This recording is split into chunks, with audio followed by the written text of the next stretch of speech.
જે મિત્રોને ટેટ 2 પરીક્ષા આપવાની છે એવા મિત્રો માટે, બરાબર છે, એટલે કે જે બીએડ વાળા છે, ડીએલએડ વાળા છે અને ટેટ 2 માટે એલિજિબલ છે.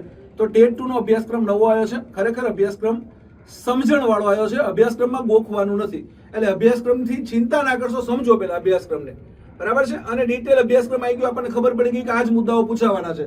તો ટેન્શન લેવાનું થતું નથી. જ્ઞાન લાઈવની ટીમ આપની સાથે છે, બાકાજીકી બોલાવી દઈશું. 150 MCQ છે, બરાબર, 150 ગુણ છે, 2 કલાકનો સમય છે, નકારાત્મક ગુણાંકન નથી તો નથી જ તે.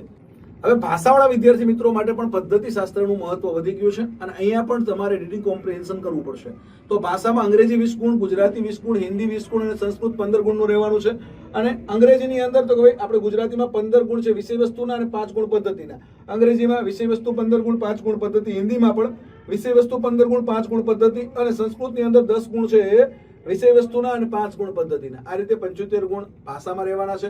સામાજિક વિજ્ઞાન વાળા મિત્રો છે એમના માટે પણ મિત્રો 75 ગુણનું પેપર પાર્ટ 2 નું રહેવાનું છે, જેમાં સામાજિક વિજ્ઞાનનું વિષય વસ્તુ 50 ગુણ છે અને સામાજિક વિજ્ઞાનની પદ્ધતિ છે એ 25 ગુણની છે. આ રીતે સામાજિક વિજ્ઞાનનું પણ 75 ગુણનું પેપર. હવે પદ્ધતિ શાસ્ત્ર અગત્યનું થયું છે, એનું પુસ્તક જ્ઞાન લાઈવે બનાવી નાખ્યું છે.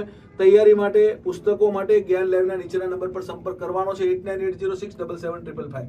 All the best, best of luck. જય હિન્દ, જય ભારત, જય જય ગરવી ગુજરાત.